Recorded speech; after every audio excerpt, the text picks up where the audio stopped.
On this New Year's Eve, my sister opened the door, rolled her eyes, and said, "You're not welcome here." It felt like a slap in the face, a gust of cold winter air. But it wasn't the weather, it was her word. My own sister, the one I grew up with, the one I thought would always have my back, had shut me out if I were a stranger begging for scrap. Stay with me, I tell you what really happened that night. And if my story touch your heart, I'd love it if you could show some support by subscribing, leaving a like, and sharing it with someone you care about. I remember standing there, holding my small gift bag, hoping for even a shred of kindness. It was New Year's Eve, a night meant for togetherness, laughter, and family. All I wanted was to be inside, surrounded by people who once called me sister and doctor. Instead, I stood on the porch, frozen, my heart pounding in disbelief. Her eyes were cold, sharper than I'd ever seen them. Ifeoma, he whispered, calling her by the name I'd used since childhood. It's me. It's she. If she didn't know. If he hadn't once shared a room with her, whispered secret under the cover, or defended her on the schoolyard when other mocked her accent. But she didn't care. She shifted her weight, crossed her arms, and her mouth curled into a smirk I'll never forget. Behind her, he could hear the muffled sounds of laughter and clanking glass. Family. Friends. Celebration. Everything he thought he was walking into. Everything he was being told he no longer belonged to. In that moment, he felt like the ground had been ripped from beneath me. How could blood do this to blood? A stranger could turn me away, and it wouldn't cut a deep. But my sister? The girl he loved, the girl he trusted more than anyone? That was a wound that went straight to the soul. He wanted to argue, to beg, to demand answer, but the words stuck in my throat. My body wouldn't move. My hand trembled. I gripped the gift bag tighter. He had booked it days earlier, hoping it might be a small bridge between us, something that said, "I still care." But the bridge had been burned long before he reached that doorstep. She didn't slam the door, not yet. She just looked at me like he was a shadow in her light.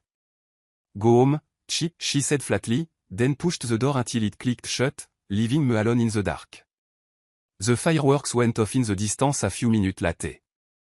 He stood there, tears freezing on my cheek, realizing he had no home to walk back into. Not that night.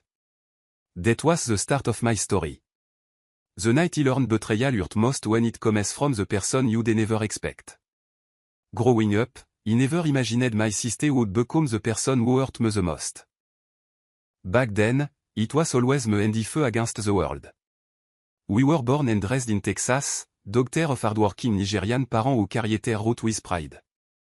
My father, Obina, was a man of few words, but his presence filled every room. He worked long hours, sometimes 2 jobs, and whenever he spoke, you listened. His voice carried both authority and care. My mother, Ngozi, was the heart of her home. She had a way of softening every harsh edge, making sure her daughter never forgot they were loved, even when discipline felt heavy. From the outside, our family looked picture perfect. And in many ways, it was. He was the studio one, the dependable doctor who always came home before curfew and kept my grade sharp. Ife, on the other hand, had this spark that made everyone gravitate toward her. She was the girl who could charm her neighbor, talk her way out of trouble at school, and make people laugh even when they didn't want to. My parents adored us both, but there was no denying the glow that followed Ife everywhere she went. He didn't mind. He loved her energy, her light. A keys, we'd build for in the living room, using all blanket and chair, and pretend we were queens of some secret castle. On summer night, we'd sit outside with fearfully dancing around us, whispering dream about the future we'd never let anything come between us. He held on to those promises like they were unbreakable. But even in those innocent days, he can look back now and see the crack. Ife always had to be the center of attention, even in small way. When he brought home a perfect report card, she'd roll her eyes and say, "Well, of course, she got on as she's boring like that." My mother would usher, but the word would linger. when my father pressed me for being reliable, if I would sleep in a joke, twisting the moment until it belonged to her again. At the time, he thought it was just sibling banter. He never believed it came from a deeper place. He didn't see the envy hiding behind her smile, or how she measured herself against me in way he never asked her to. He only saw my sister, the one who braided my hair before school dance, the one who defended me when other kids teased me about being too coy, the one who swore she'd always be on my side. Looking back, he realized he was blind to the subtle thing. If his competitiveness wasn't loud, but it was steady, a quiet thread woven through every chapter of our childhood. And to be missed it then, those small moments were the seed of something that would one day grow into betrayal he could never have imagined. He met Darius Coleman at a Fran's cookout one humid summer evening in Houston. He wasn't the loudest man in the crowd, but there was something steady about him, something grounded that drew me in right away. He asked me questions like he actually cared about the answer, and when he looked, it wasn't just polite, it was genuine, warm, like he wanted me to feel at ease. For the first time in years, he felt seen. Our relationship grew quickly, but naturally. Darius wasn't just ambitious in his career, he was thoughtful in the small things too. He remembered how he liked my coffee, encouraged me when he doubted myself, and never made me feel like he was asking for too much. With him, he felt a kind of safety he had craved all my life, the assurance that he wasn't carrying the world alone. After so many disappointments, he began to believe he had finally found a partner who wanted to build something real with me. It didn't take long before he decided to bring him home to meet my family. He was nervous, my parents were traditional in many ways, and he wasn't sure how Darius would handle their expectations. But the moment he stepped into our house, it was as if he had always belonged. My father respected his confidence, my mother adored his polite manner, and the rest of the family welcomed him like one of their own. For the first time, he felt like the puzzle pieces of my life were fitting together. And then there was Ife. My sister smiled widely when she met him, her eyes sparkling with that charm she carried everywhere. She looked at his joke louder than anyone else, leaning closer than necessary during conversation, and asked him questions that made me feel slightly off balance. It wasn't anything he could call her out for, not really. They were small gestures, almost invisible if you weren't paying attention. But he was. There were moments when he'd catch Darius and Ife talking alone, her hand brushing his arm lightly as she made a point, or her eyes holding his just a little too long. My stomach would twist, but then I'd scold myself. Don't be insecure, he told myself more times than he can count. She's your sister. She loves you. You're imagining things. And Darius never gave me a reason to do him. He always came back to me, always wrapped his arm around me in front of her, always reminded me that he was the woman he wanted.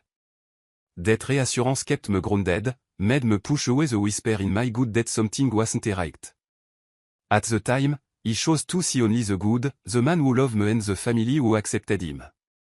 But looking back, he realized those lingering glances and quiet conversations were not harmless. They were the first sign of a storm he wasn't prepared to face. When Darius got down on one knee, he felt my whole world stop. His voice trembled as he asked me to be his wife, and he didn't hesitate for a second before saying yes.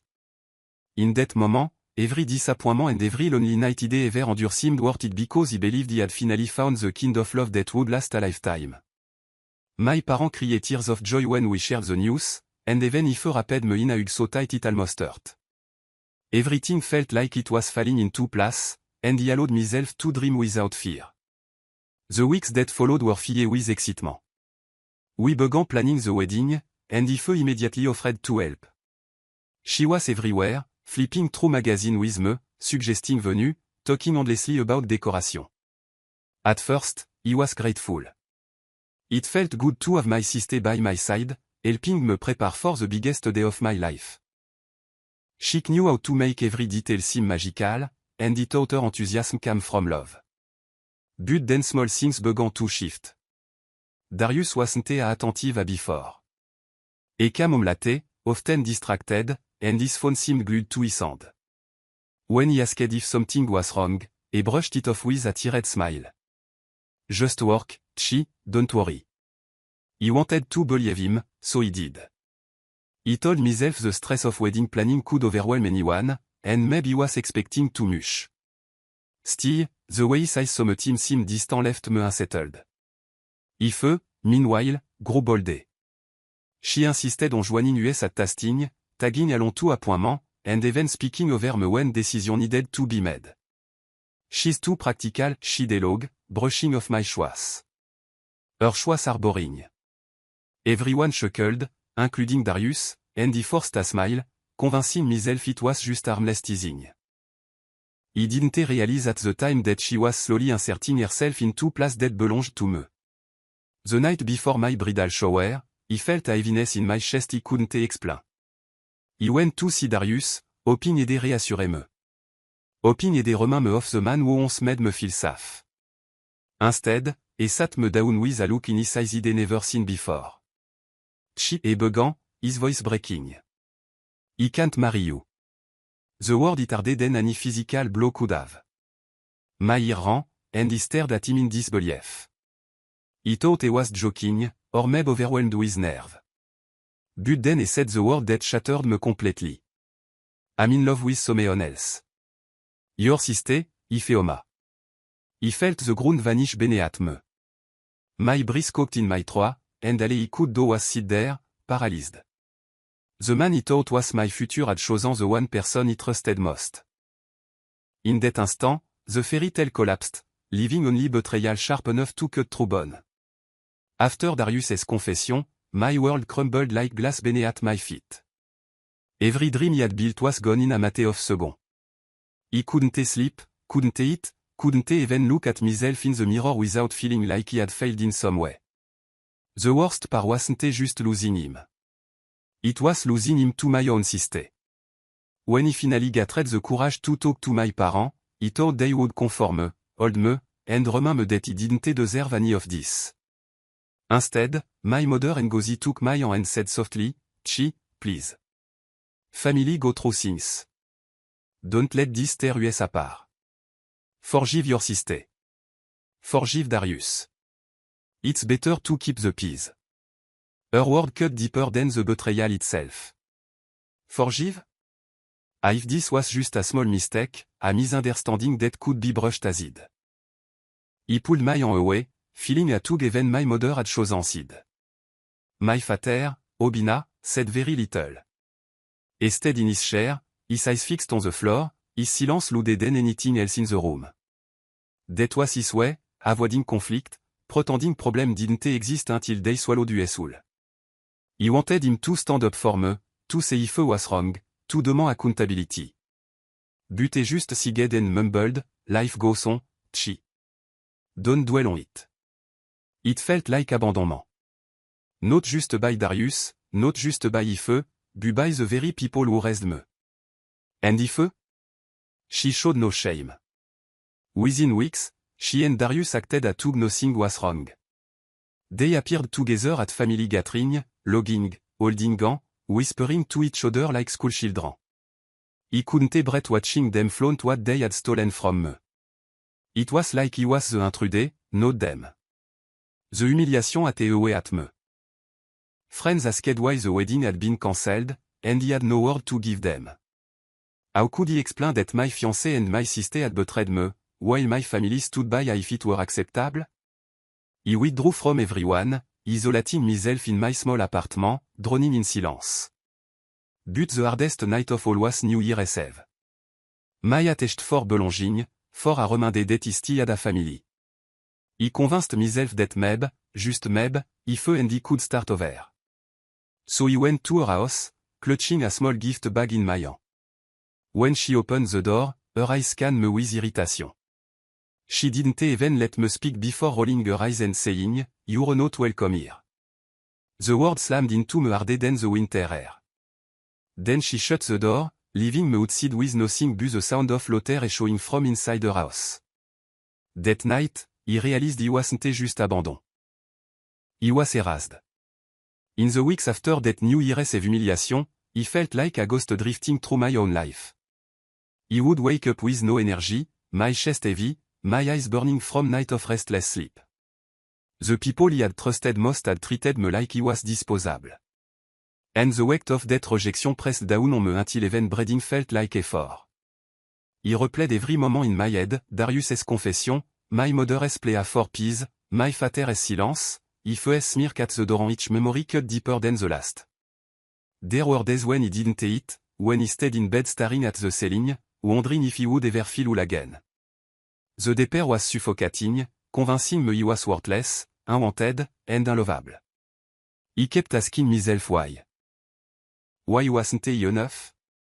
Why did they all treat me like the problem, if he had ruined the family just by being hurt?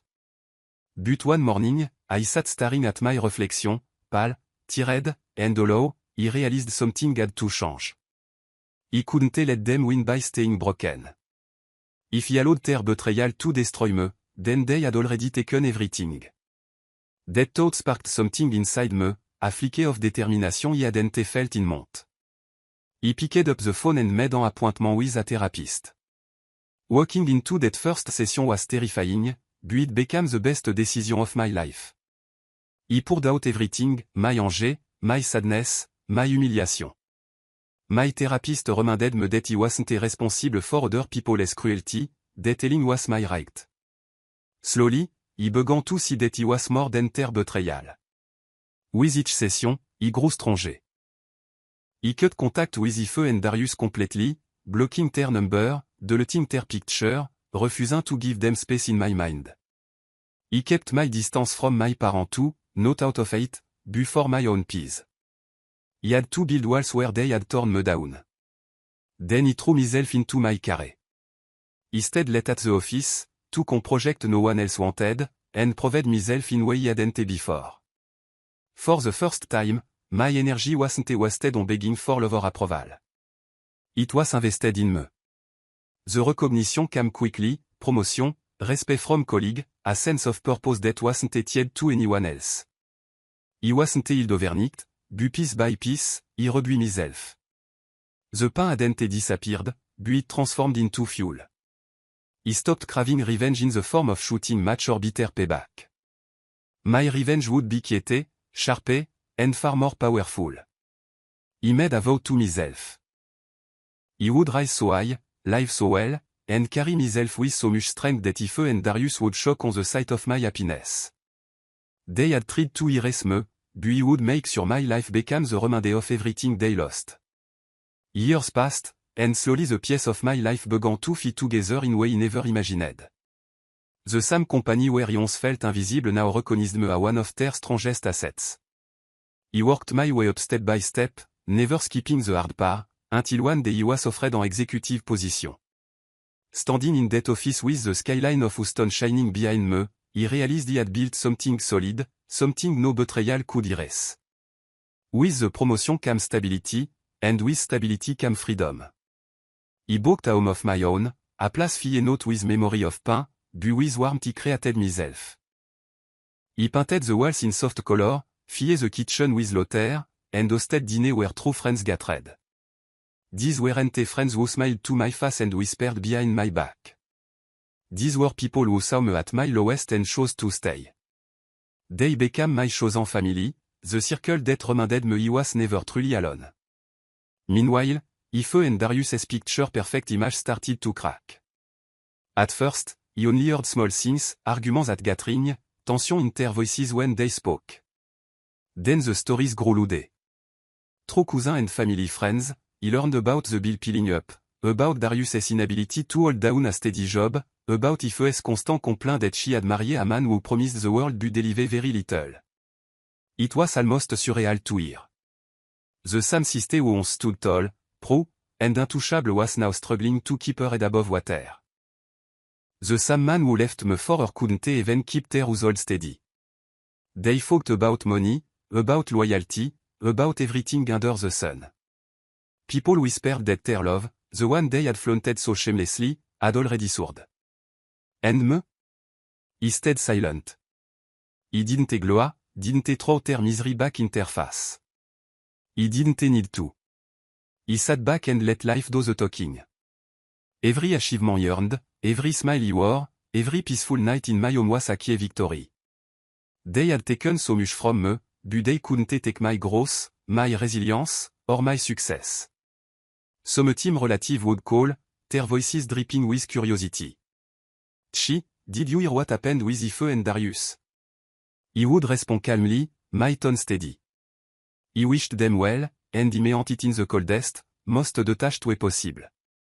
Their downfall wasn't meant to orchestrate, it was simply unfolding on its own. He had once vowed that my revenge would not be loud or petty, but rooted in the life he created.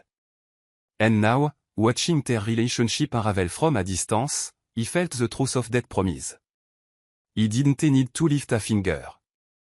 My existence, thriving, strong, and unbothered, was the sharpest revenge he could ever have delivered. It was an ordinary Monday morning when he walked into the conference room for a round of interview.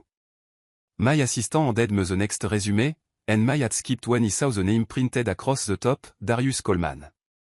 For a moment, he thought it must be some cruel joke, but when the door opened and he walked in, nervous and timid he remembered, he knew it was real. He didn't notice me at first. His eyes darted to the panel of interviewers, and then they froze when he realized he was sitting at the head of the table. The silence that followed was thick enough to cut with a knife. The same man who once left me shattered was now here, hoping for a job at the very company where he held senior authority. He kept my composure, offering him the same polite smile he gave every candidate. Monsieur Coleman, he said evenly, please have a seat. He lowered himself into the chair, but his confidence was gone. His voice shook as he answered her question, fumbling over details, trying to make his scattered work history sound impressive. He could see the sweat forming on his forehead, the way his eyes flicked toward me for some hint of mercy, but he gave none. In that moment, the power shift was undeniable, and they felt it too. When the interview ended, he thanked him curtly. There was no need to humiliate him further. His performance had already sealed his fate. I walked out, his shoulder hunched and his step unsteady, he realized life had a way of balancing the scale without me lifting a hand. Just days later, another unexpected visitor appeared at my door, Ife. She arrived smiling sweetly, her voice syrupy as she said, Chi, it's been too long. I miss you. For a brief second, he almost looked. The same woman who once slammed a door in my face now stood on my porch, pretending to care. But her act didn't last long. Soon, she revealed the truth, her finances were in shambles, Darius wasn't pulling his weight, and she just needed a little help to get through. She tried to frame it as a sisterly reconnection, but her eyes gave her away. This wasn't about love. It was about desperation. He stood in the doorway, my hand resting on the frame, and he remembered everything, the cold word, the humiliation, the letter he wasn't welcome to share. He let her speak, let her twist her story, but inside, he already knew my answer. Ife, he said quietly, you made it clear once that he wasn't welcome. Now we get to decide who is welcome in my life. Her smile faltered, her eyes wide with disbelief. Then, with a calmness he had never felt before, he stepped back and closed the door. This time, he was the one deciding who entered, and who stayed outside. When he sat across from Darius at that interview table, he knew he had the upper hand. Still, he refused to let emotion cloud my professionalism. He asked him the same question he asked every other candidate, but the cracks in his story were impossible to miss. His resume was full of short-term job, vague responsibility, and gap he couldn't explain away. Each time he stumbled over an answer, he could see the embarrassment deepen in his face. He didn't need to raise my voice or throw his betrayal in his face. My silence, my composure, spoke louder than Angers ever could. At the end of the interview, he closed the folder and said calmly, thank you, Monsieur Coleman. We'll be in touch. He nodded, but his eyes told me he already knew. He wasn't getting the job no here, not under my leadership. I walked out, shoulders slumped, he could feel the weight of humiliation settle on him. He left the room fully aware of the contrast between us. He had risen higher than he ever imagined, and he had sunk lower than he dared to admit. It was a key victory, but it was enough. Revenge didn't need to be loud to sting. Not long after, if a tried once more to insert herself into my life. She arrived at my home, her tone softened this time, her word coated with false sweetness. She spoke of family, of forgiveness, of how much she missed me. But beneath the surface, he could hear the real message. She needed something from me. Money, stability, maybe even validation. For years, he had been the one on the outside, the one turned away, the one told he didn't belong.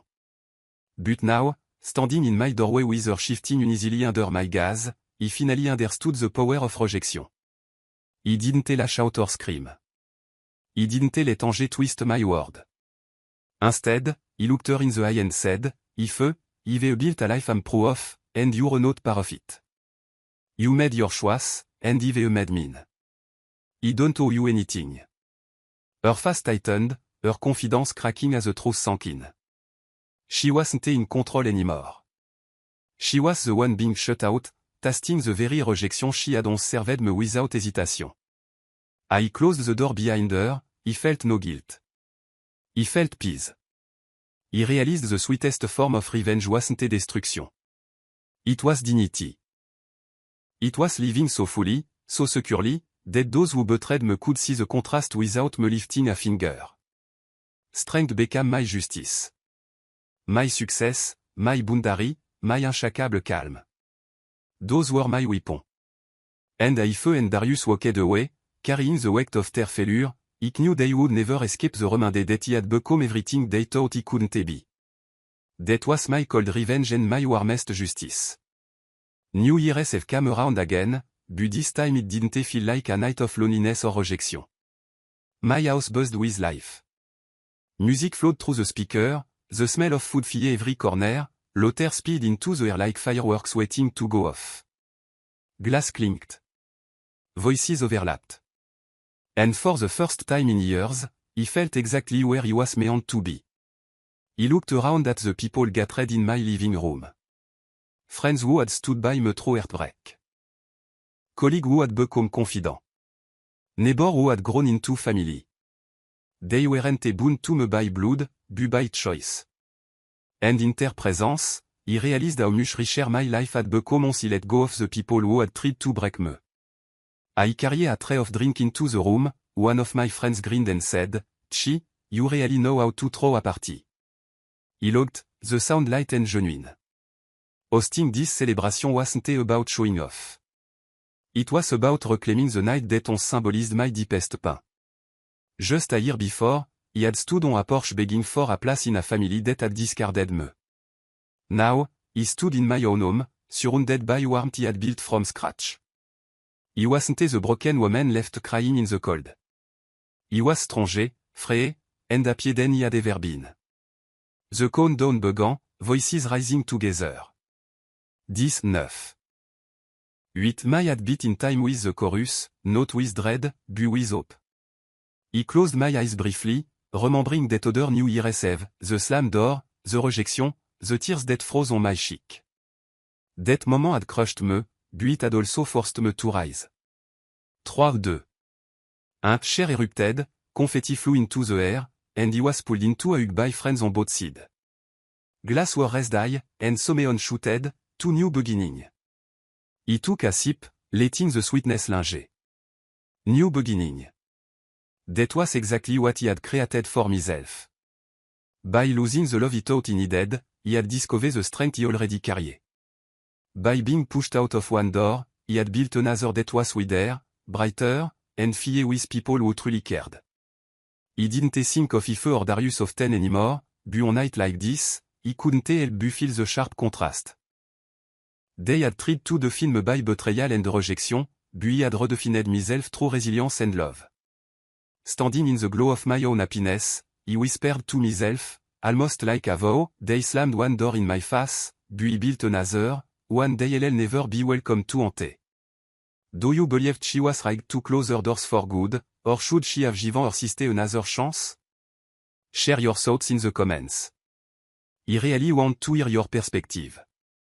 And if stories like this speak to you, make sure to hit subscribe and turn on the bell so you'll always know when a new one drop. Le soir du Nouvel An, ma sœur a ouvert la porte, a levé les yeux au ciel et a dit, tu n'es pas la bienvenue ici. J'ai eu l'impression de recevoir une gifle en plein visage, comme une bourrasque d'air froid. Mais ce n'était pas le temps, c'étaient ces mots. Ma propre sœur, celle avec qui j'ai grandi, celle qui, je le pensais, me soutiendrait toujours, m'avait mise à la porte comme si j'étais une étrangère à la recherche de miettes. Restez avec moi pendant que je vous raconte ce qui s'est réellement passé cette nuit-là. Et si mon histoire vous touche, je serais ravi que vous montriez votre soutien en vous abonnant, en aimant et en la partageant avec quelqu'un qui vous est cher. Je me souviens d'être resté là, tenant mon petit sac cadeau, espérant le moindre soupçon de gentillesse. C'était le soir du Nouvel An, une soirée faite pour la convivialité, les rires et la famille. Tout ce que je voulais, c'était être à l'intérieur, entouré de gens qui m'appelaient autrefois sœur et fille. Au lieu de cela, je suis resté sur le porche, figé, le cœur battant d'incrédulité. Ses yeux étaient froids, plus tranchants que je ne les avais jamais vus. Ifeoma, ai-je chuchoté, l'appelant par le nom que j'utilisais depuis l'enfance. C'est moi. C'est Chi. Comme si elle ne le savait pas. Comme si je n'avais pas partagé une chambre avec elle, murmuré des secrets sous les couvertures, ou pris sa défense dans la cour de l'école quand d'autres se moquaient de son accent. Mais elle s'en fichait. Elle s'est déplacée, a croisé les bras, et sa bouche s'est tordue en un sourire narquois que je n'oublierai jamais. Derrière elle, j'entendais des rires étouffés et des bruits de verre qui s'entrechoquaient. Famille. Amis. Fête. Tout ce à quoi je pensais aller. Tout ce dont on me disait que je ne faisais plus partie. À ce moment-là, j'ai eu l'impression que la terre s'était dérobée sous mes pieds. Comment le sang pouvait-il faire ça au sang? Une étrangère aurait pu me repousser, et ça n'aurait pas été aussi douloureux. Mais ma sœur? La fille que j'aimais, la fille en qui j'avais le plus confiance? C'était une blessure qui allait droit à l'âme. Je voulais discuter, supplier, exiger des réponses, mais les mots sont restés coincés dans ma gorge. Mon corps ne bougeait plus. Mes mains tremblaient alors que je serrais le sac cadeau plus fort. Je l'avais acheté quelques jours plus tôt, en espérant que ce serait un petit pont entre nous, quelque chose qui dirait « Je tiens toujours à toi ». Mais le pont avait été brûlé bien avant que je n'atteigne ce pas de porte. Elle n'a pas claqué la porte, pas encore. Elle m'a juste regardé comme si j'étais une ombre dans sa lumière. « Rentre chez toi, Chi », a-t-elle dit d'une voix plate, puis elle a poussé la porte jusqu'à ce qu'elle se ferme en un clic, me laissant seul dans l'obscurité. Les feux d'artifice ont éclaté au loin quelques minutes plus tard. Je suis resté là, les larmes gelant sur mes joues, réalisant que je n'avais plus de chez moi où retourner. Pas cette nuit-là. Ce fut le début de mon histoire. La nuit où j'ai appris que la trahison fait le plus mal quand elle vient de la personne à laquelle on s'attend le moins. En grandissant, je n'ai jamais imaginé que ma sœur deviendrait la personne qui me ferait le plus de mal. À l'époque, c'était toujours moi et Ife contre le monde. Nous sommes nés et avons grandi au Texas, filles de parents nigérians travailleurs qui portaient fièrement leurs racines. Mon père, Obina, était un homme de peu de mots, mais sa présence remplissait chaque pièce. Il travaillait de longues heures, parfois 2 emplois, et quand il parlait, on l'écoutait. Sa voix portait à la fois l'autorité et la sollicitude. Ma mère, Ngozi, était le cœur de notre foyer. Elle avait une façon d'adoucir chaque angle vif, s'assurant que ses filles n'oublient jamais qu'elles étaient aimées, même quand la discipline était lourde. De l'extérieur, notre famille semblait parfaite. Et à bien des égards, elle l'était. J'étais l'étudiante sérieuse, la fille fiable qui rentrait toujours avant le couvre-feu et avait de bonnes notes. Ife, en revanche, avait cette étincelle qui attirait tout le monde vers elle. C'était la fille qui pouvait charmer nos voisins, s'en sortir à l'école, et faire rire les gens même quand ils n'en avaient pas envie. Mes parents nous adoraient toutes les deux, mais il était impossible de nier la lumière qui suivait Ife partout où elle allait. Cela ne me dérangeait pas. J'aimais son énergie, sa lumière. Enfant, nous construisions des cabanes dans le salon, avec de vieilles couvertures et des chaises, et nous faisions semblant d'être les reines d'un château secret. Les soirs d'été, nous nous asseyions dehors avec des lucioles qui dansaient autour de nous, chuchotant des rêves d'avenir, comment rien ne pourrait jamais nous séparer. J'ai tenu à ces promesses comme si elles étaient incassables. Mais même à cette époque innocente, je peux maintenant regarder en arrière et voir les fissures. Ife devait toujours être le centre de l'attention, même de petites manières. Quand je ramenais un bulletin parfait, elle levait les yeux au ciel et disait « Eh bien, bien sûr qu'elle a eu un A. Elle est ennuyeuse comme ça. » Ma mère la faisait taire, mais les mots restaient. Quand mon père me félicitait d'être fiable, Ife glissait une blague, détournant le moment jusqu'à ce qu'il lui appartienne à nouveau. À l'époque, je pensais que c'était juste des chamailleries de frères et sœurs. Je n'ai jamais cru que cela venait d'un endroit plus profond. Je n'ai pas vu l'envie qui se cachait derrière son sourire, ni comment elle se mesurait à moi de manière que je ne lui avais jamais demandé de faire. Je ne voyais que ma sœur, celle qui me tressait les cheveux avant les danses de l'école, celle qui me défendait quand d'autres enfants se moquaient de moi parce que j'étais trop calme, celle qui avait juré qu'elle serait toujours de mon côté. En y repensant, je réalise que j'étais aveugle aux signes subtils. La compétitivité d'Ife n'était pas bruyante, mais elle était constante, un fil tranquille tissé à travers chaque chapitre de notre enfance. Et même si je les manquais à l'époque, ces petits moments étaient les graines de quelque chose qui deviendrait un jour une trahison que je n'aurais jamais pu imaginer. J'ai rencontré Darius Coleman lors d'un barbecue entre amis un soir d'été humide à Houston. Il n'était pas l'homme le plus bruyant de la foule, mais il y avait quelque chose de stable en lui, quelque chose d'ancré qui m'a tout de suite attiré. Il me posait des questions comme s'il se souciait vraiment des réponses, et quand il riait, ce n'était pas juste poli, c'était sincère, chaleureux, comme s'il voulait que je me sente à l'aise. Pour la première fois depuis des années, je me suis senti vu.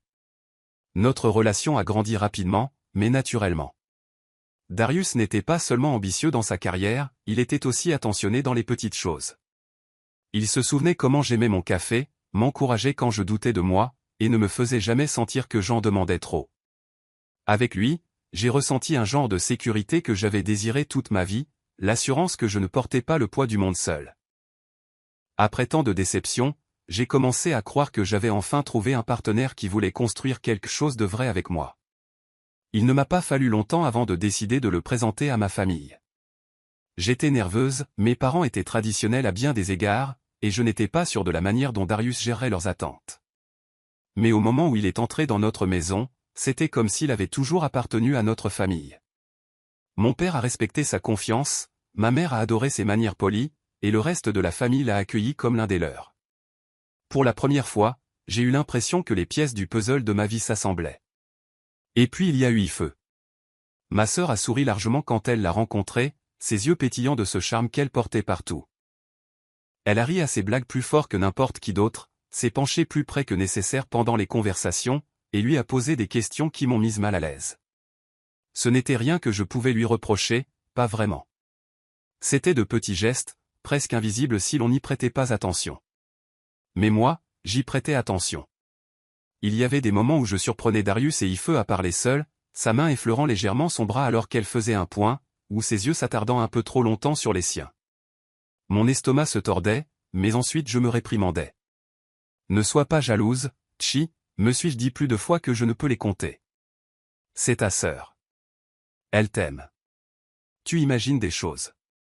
Et Darius ne m'a jamais donné de raison de douter de lui. Il revenait toujours vers moi, passait toujours son bras autour de moi devant elle, me rappelait toujours que j'étais la femme qu'il voulait. Cette assurance m'a maintenu ancré, m'a poussé à repousser les murmures dans mes tripes qui disaient que quelque chose n'allait pas. À l'époque, j'ai choisi de ne voir que le bon, l'homme qui m'aimait et la famille qui l'acceptait. Mais en y repensant, j'ai réalisé que ses regards persistants et ses conversations tranquilles n'étaient pas anodins. C'étaient les premiers signes d'une tempête à laquelle je n'étais pas prête à faire face. Quand Darius s'est agenouillé, j'ai senti mon monde entier s'arrêter. Sa voix tremblait alors qu'il me demandait de devenir sa femme, et je n'ai pas hésité une seconde avant de dire oui. À ce moment-là, chaque déception et chaque nuit solitaire que j'avais endurée en valait la peine, car je croyais que j'avais enfin trouvé le genre d'amour qui durerait toute une vie. Mes parents ont pleuré de joie quand nous avons partagé la nouvelle, et même Ife m'a serré dans ses bras si fort que ça a presque fait mal. Tout semblait se mettre en place, et je me suis permise de rêver sans peur. Les semaines qui ont suivi ont été remplies d'excitation. Nous avons commencé à planifier le mariage, et Ife a immédiatement proposé d'aider. Elle était partout, feuilletant des magazines avec moi, suggérant des lieux, parlant sans fin des décorations. Au début, j'étais reconnaissante. C'était bien d'avoir ma sœur à mes côtés, m'aidant à me préparer pour le plus grand jour de ma vie. Elle savait comment rendre chaque détail magique, et je pensais que son enthousiasme venait de l'amour. Mais ensuite, de petites choses ont commencé à changer. Darius n'était plus aussi attentif qu'avant. Il rentrait plus tard, souvent distrait, et son téléphone semblait collé à sa main. Quand je lui ai demandé si quelque chose n'allait pas, il a éludé la question avec un sourire fatigué. Juste le travail, Chi, ne t'inquiète pas, je voulais le croire, alors je l'ai fait. Je me suis dit que le stress de la planification du mariage pouvait submerger n'importe qui, et que peut-être j'en attendais trop. Pourtant, la façon dont ses yeux semblaient parfois lointains me laissait mal à l'aise. Ife, quant à elle, devenait plus audacieuse. Elle insistait pour nous accompagner aux dégustations, se joindre à nous pour les rendez-vous, et même me couper la parole quand des décisions devaient être prises. Elle est trop pratique, riait-elle, écartant mes choix. Ses choix sont ennuyeux. Tout le monde riait, y compris Darius, et je me forçais à sourire, me convainquant que ce n'était que de l'agacement anodin. Je ne réalisais pas à l'époque qu'elle s'insérait lentement dans des endroits qui m'appartenaient. La nuit précédant ma bridal shower, j'ai ressenti une lourdeur dans ma poitrine que je ne pouvais pas expliquer. Je suis allé voir Darius, espérant qu'il me rassurerait. Espérant qu'il me rappellerait l'homme qui m'avait fait me sentir en sécurité. Au lieu de cela, il m'a fait asseoir avec un regard dans les yeux que je n'avais jamais vu auparavant. Chi, a-t-il commencé, la voix brisée. Je ne peux pas t'épouser. Les mots ont frappé plus fort que n'importe quel coup physique aurait pu le faire. Mes oreilles ont sifflé, et je l'ai regardé avec incrédulité. Je pensais qu'il plaisantait, ou qu'il était peut-être submergé par les nerfs. Mais ensuite, il a dit les mots qui m'ont complètement anéanti. Je suis amoureux de quelqu'un d'autre. Ta sœur, Ifeoma. J'ai senti le sol s'effacer sous mes pieds. Mon souffle s'est bloqué dans ma gorge, et tout ce que je pouvais faire était de rester assise, paralysée. L'homme que je pensais être mon avenir avait choisi la personne en qui j'avais le plus confiance. À cet instant, le conte de fées s'est effondré, ne laissant que la trahison, assez tranchante pour couper à travers l'os. Après l'aveu de Darius, mon monde s'est effondré comme du verre sous mes pieds. Chaque rêve que j'avais construit avait disparu en quelques secondes. Je ne pouvais plus dormir, plus manger, plus même me regarder dans le miroir sans avoir l'impression d'avoir échoué d'une certaine manière. Le pire n'était pas seulement de le perdre. C'était de le perdre à cause de ma propre sœur. Quand j'ai enfin eu le courage de parler à mes parents, je pensais qu'ils me réconforteraient, me prendraient dans leurs bras, et me rappelleraient que je ne méritais rien de tout cela. Au lieu de cela, ma mère Ngozi a pris mes mains et a dit doucement, « Chi, s'il te plaît. Les familles traversent des choses. Ne laisse pas ça nous déchirer. Pardonne à ta sœur. Pardonne à Darius. Il vaut mieux garder la paix. » Ces mots ont coupé plus profondément que la trahison elle-même. Pardonner ? Comme s'il s'agissait juste d'une petite erreur, d'un malentendu qui pouvait être mis de côté. J'ai retiré mes mains, ayant l'impression que même ma mère avait choisi son camp. Mon père, Obina, n'a pas dit grand-chose. Il est resté sur sa chaise, les yeux fixés sur le sol, son silence plus bruyant que tout le reste dans la pièce. C'était sa façon de faire, éviter les conflits, faire semblant que les problèmes n'existaient pas jusqu'à ce qu'il nous avale entière. Je voulais qu'il me défende, qu'il dise qu'Ife avait tort, qu'il exige des comptes. Mais il a juste soupiré et a murmuré, « La vie continue, Chi. » Ne t'attarde pas, c'était comme un abandon. Pas seulement de la part de Darius, pas seulement d'Ife, mais de la part des personnes même qui m'avaient élevé. Et Ife ? Elle n'a montré aucune honte. En quelques semaines, elle et Darius ont agi comme si rien ne s'était passé.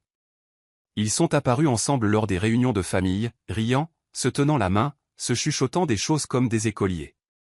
Je ne pouvais pas respirer en les regardant étaler ce qu'ils m'avaient volé. C'était comme si j'étais l'intruse, pas eux. L'humiliation me rongeait. Des amis m'ont demandé pourquoi le mariage avait été annulé, et je n'avais pas de mots pour leur répondre. Comment pouvais-je expliquer que mon fiancé et ma sœur m'avaient trahi, alors que ma famille restait là comme si c'était acceptable ? Je me suis retiré de tout le monde, m'isolant dans mon petit appartement, me noyant dans le silence. Mais la nuit la plus difficile de toutes fut le soir du Nouvel An. Mon cœur aspirait à un sentiment d'appartenance, à un rappel que j'avais encore une famille. Je me suis convaincu que peut-être, juste peut-être, Ife et moi pourrions recommencer. Alors je suis allé chez elle, serrant un petit sac cadeau dans mes mains. Quand elle a ouvert la porte, ses yeux m'ont scruté avec irritation. Elle ne m'a même pas laissé parler avant de lever les yeux au ciel et de dire « Tu n'es pas la bienvenue ici ». Les mots m'ont frappé plus fort que l'air glacial de l'hiver. Puis elle a fermé la porte, me laissant dehors avec rien d'autre que le son des rires qui résonnaient de l'intérieur de sa maison. Cette nuit-là, j'ai réalisé que je n'avais pas seulement été abandonné. J'avais été effacé. Dans les semaines qui ont suivi cette humiliation du Nouvel An, je me suis senti comme un fantôme dérivant à travers ma propre vie. Je me réveillais sans énergie, la poitrine lourde, les yeux brûlants de nuits de sommeil agité. Les personnes en qui j'avais le plus confiance m'avaient traité comme si j'étais jetable. Et le poids de ce rejet s'est abattu sur moi, jusqu'à ce que même respirer devienne un effort. J'ai rejoué chaque moment dans ma tête, l'aveu de Darius, le plaidoyer de ma mère pour la paix, le silence de mon père, le sourire narquois d'Ife à la portée de chaque souvenir coupé plus profondément que le précédent. Il y avait des jours où je ne mangeais pas, où je restais au lit à regarder le plafond, me demandant si je me sentirais un jour à nouveau entière. Le désespoir était suffocant, me convainquant que j'étais sans valeur, indésirable et mal aimé. Je n'arrêtais pas de me demander pourquoi. Pourquoi n'étais-je pas assez bien? Pourquoi me traitaient-ils tous comme si j'étais le problème, comme si j'avais ruiné la famille simplement en étant blessé? Mais un matin, alors que j'étais assise à regarder mon reflet, pâle, fatiguée et creuse, j'ai réalisé que quelque chose devait changer. Je ne pouvais pas les laisser gagner en restant brisé. Si je permettais à leur trahison de me détruire, alors ils avaient déjà tout pris. Cette pensée a déclenché quelque chose en moi, une étincelle de détermination que je n'avais pas ressentie depuis des mois. J'ai pris le téléphone et j'ai pris rendez-vous avec une thérapeute. Entrer dans cette première séance était terrifiant, mais c'est devenu la meilleure décision de ma vie. J'ai tout déversé, ma colère, ma tristesse, mon humiliation. Ma thérapeute m'a rappelé que je n'étais pas responsable de la cruauté des autres, que la guérison était mon droit. Lentement, j'ai commencé à voir que j'étais plus que leur trahison. À chaque séance, je devenais plus forte. J'ai coupé complètement le contact avec Ife et Darius, bloquant leurs numéros, supprimant leurs photos, refusant de leur accorder de l'espace dans mon esprit. J'ai gardé mes distances avec mes parents aussi, non pas par haine, mais pour ma propre paix. Je devais construire des murs là où ils m'avaient démoli.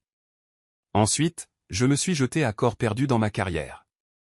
Je restais tard au bureau, j'acceptais des projets dont personne d'autre ne voulait, et je me suis prouvé de manière que je n'avais jamais faite auparavant.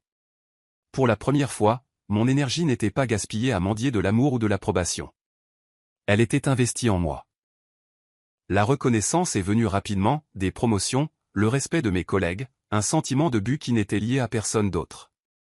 Je n'ai pas guéri du jour au lendemain, mais petit à petit, je me suis reconstruite. La douleur n'avait pas disparu, mais elle s'était transformée en carburant. J'ai cessé de désirer la vengeance sous la forme de disputes ou d'une amère revanche. Ma vengeance serait plus tranquille, plus tranchante et bien plus puissante. Je me suis fait une promesse. Je m'élèverais si haut, je vivrais si bien, et je me comporterais avec une telle force qu'Ife et Darius étoufferaient en voyant mon bonheur. Ils avaient essayé de m'effacer, mais je m'assurerais que ma vie devienne le rappel de tout ce qu'ils avaient perdu. Les années ont passé, et lentement, les morceaux de ma vie ont commencé à s'assembler de manière que je n'aurais jamais imaginée. La même entreprise où je m'étais senti invisible me reconnaissait maintenant comme l'un de ses atouts les plus forts. J'ai gravi les échelons étape par étape, sans jamais sauter les parties difficiles, jusqu'à ce qu'un jour on me propose un poste de cadre. En me tenant dans ce bureau avec l'horizon de Houston qui brillait derrière moi, j'ai réalisé que j'avais construit quelque chose de solide, quelque chose qu'aucune trahison ne pouvait effacer. Avec la promotion est venue la stabilité, et avec la stabilité est venue la liberté. J'ai acheté ma propre maison, un endroit rempli non pas de souvenirs de douleur, mais de la chaleur que j'avais moi-même créée. J'ai peint les murs de couleurs douces, rempli la cuisine de rire et organisé des dîners où de vrais amis se réunissaient. Ce n'étaient pas des amis qui me souriaient en face et chuchotaient derrière mon dos. C'étaient des personnes qui m'avaient vu au plus bas et avaient choisi de rester. Ils sont devenus ma famille de cœur, le cercle qui me rappelait que je n'étais jamais vraiment seul. Pendant ce temps, l'image parfaite d'Ife et de Darius a commencé à se fissurer. Au début, je n'entendais que de petites choses, des disputes lors des réunions, de la tension dans leur voix quand ils parlaient. Puis les histoires sont devenues plus bruyantes. Par le biais de cousins et d'amis de la famille, j'ai appris que les factures s'accumulaient, que Darius était incapable de garder un emploi stable, et qu'Ife se plaignait constamment d'avoir épousé un homme qui avait promis le monde mais en avait très peu donné. C'était presque surréaliste à entendre. La même sœur qui se tenait autrefois droite, fière et intouchable, luttait maintenant pour garder la tête hors de l'eau.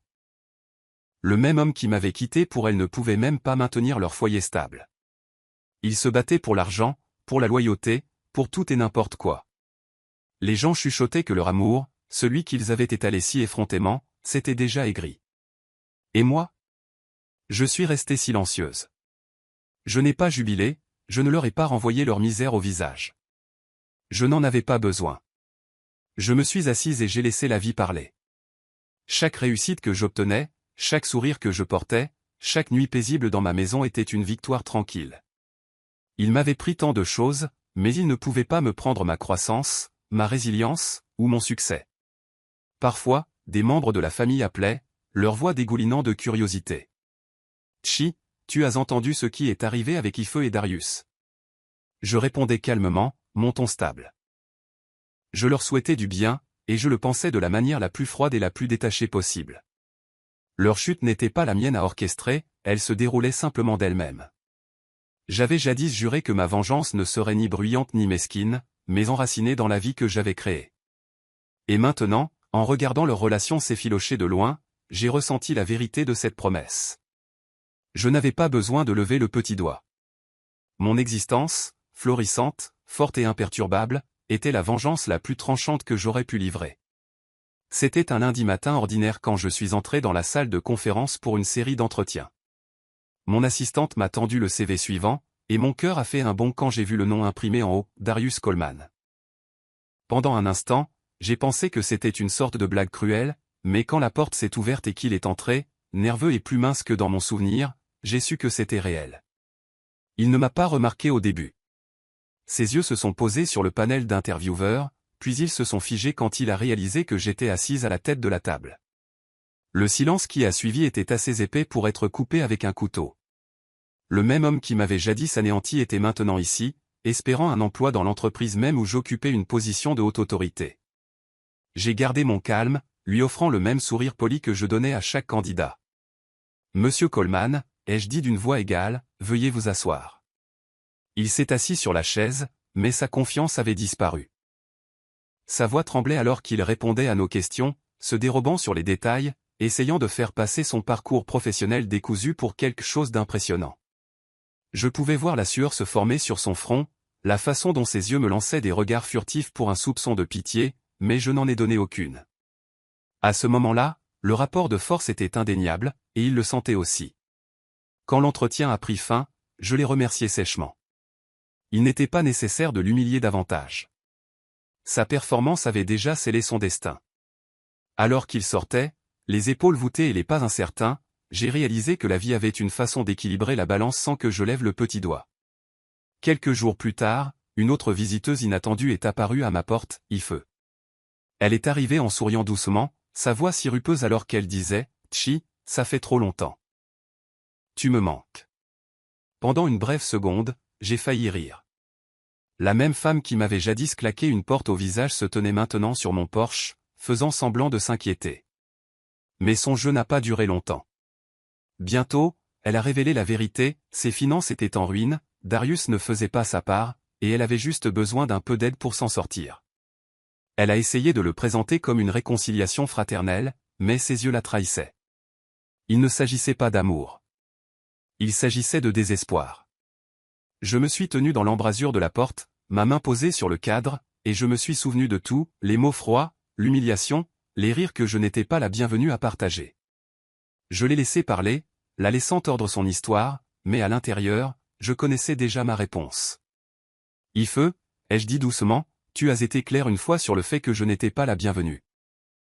Maintenant, c'est à moi de décider qui est le bienvenu dans ma vie. » Son sourire a vacillé, ses yeux grands ouverts d'incrédulité. Puis, avec un calme que je n'avais jamais ressenti auparavant, j'ai reculé et j'ai fermé la porte. Cette fois, c'était moi qui décidais qui entrait et qui restait dehors. Quand je me suis assise en face de Darius à cette table d'entretien, je savais que j'avais le dessus. Pourtant, j'ai refusé de laisser les émotions obscurcir mon professionnalisme. Je lui ai posé les mêmes questions que j'avais posées à tous les autres candidats, mais les fissures dans son histoire étaient impossibles à ignorer. Son CV était plein d'emplois de courte durée, de responsabilités vagues et de lacunes qu'il ne pouvait pas expliquer. Chaque fois qu'il trébuchait sur une réponse, je pouvais voir la gêne s'intensifier sur son visage. Je n'avais pas besoin d'élever la voix ou de lui jeter sa trahison au visage. Mon silence, mon calme, parler plus fort que la colère ne le pourrait jamais. À la fin de l'entretien, j'ai fermé le dossier et j'ai dit calmement, « Merci, monsieur Coleman.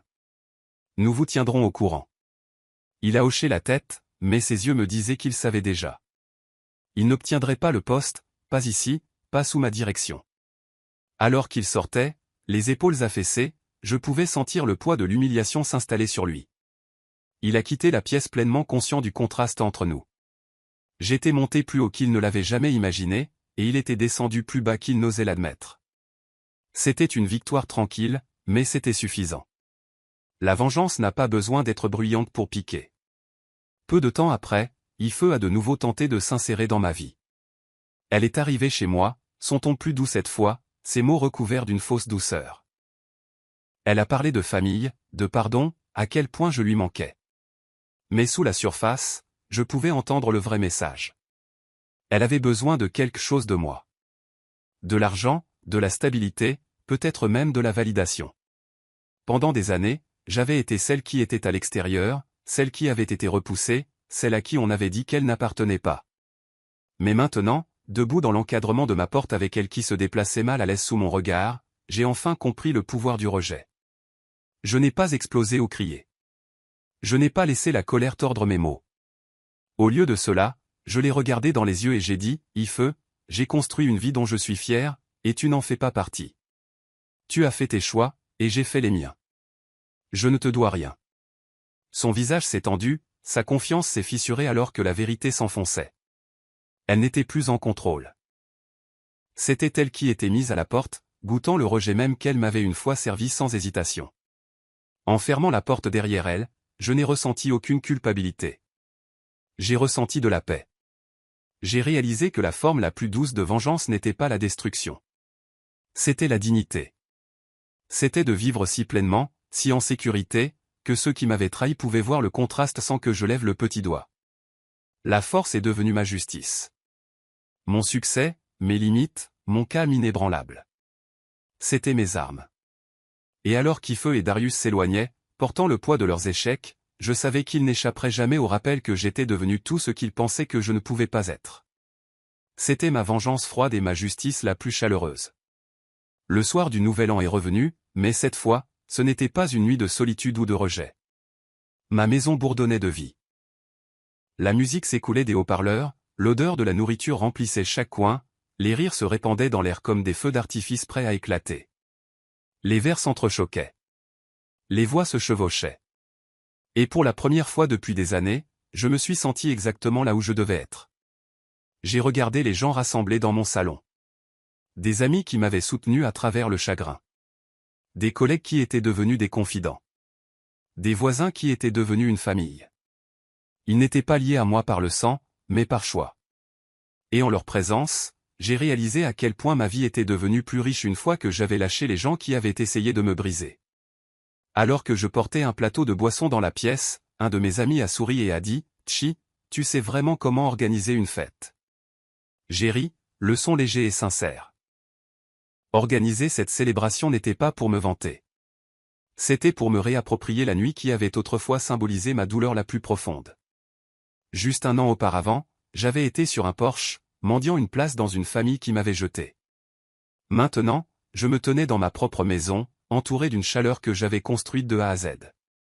Je n'étais pas la femme brisée laissée à pleurer dans le froid. J'étais plus forte, plus libre et plus heureuse que je ne l'avais jamais été. Le décompte a commencé, les voix s'élevant ensemble. 10, 9. 8. Mon cœur a battu au rythme du cœur, non pas avec angoisse, mais avec espoir. J'ai fermé brièvement les yeux, me souvenant de cet autre nouvel an, la porte qui claque, le rejet, les larmes qui ont gelé sur mes joues. Ce moment m'avait écrasé, mais il m'avait aussi forcé à me relever. 3, 2. 1. Des acclamations ont éclaté, des confettis ont volé dans l'air, et j'ai été prise dans un câlin par des amis de chaque côté. Des verres ont été levés haut, et quelqu'un a crié « Au nouveau départ ». J'ai pris une gorgée, laissant la douceur s'attarder. De nouveau départ. C'est exactement ce que j'avais créé pour moi-même. En perdant l'amour que je pensais avoir besoin, j'avais découvert la force que je portais déjà en moi. En étant poussé hors d'une porte, j'en avais construit une autre qui était plus large, plus lumineuse et remplie de gens qui se souciaient vraiment de moi. Je ne pensais plus souvent à Ife ou Darius, mais les soirs comme celui-ci, je ne pouvais m'empêcher de ressentir le contraste flagrant. Ils avaient essayé de me définir par la trahison et le rejet, mais je m'étais redéfini par la résilience et l'amour. Debout dans la lumière de mon propre bonheur, je me suis murmuré à moi-même, presque comme un vœu, ils m'ont claqué une porte au visage, mais j'en ai construit une autre, une qu'ils ne seront jamais les bienvenus à franchir. Pensez-vous que Chi a eu raison de fermer définitivement ses portes, ou aurait-elle dû donner une autre chance à sa sœur? Partagez vos pensées dans les commentaires. Je veux vraiment entendre votre perspective. Et si des histoires comme celle-ci vous parlent, assurez-vous de vous abonner et d'activer la cloche pour savoir quand une nouvelle histoire arrive.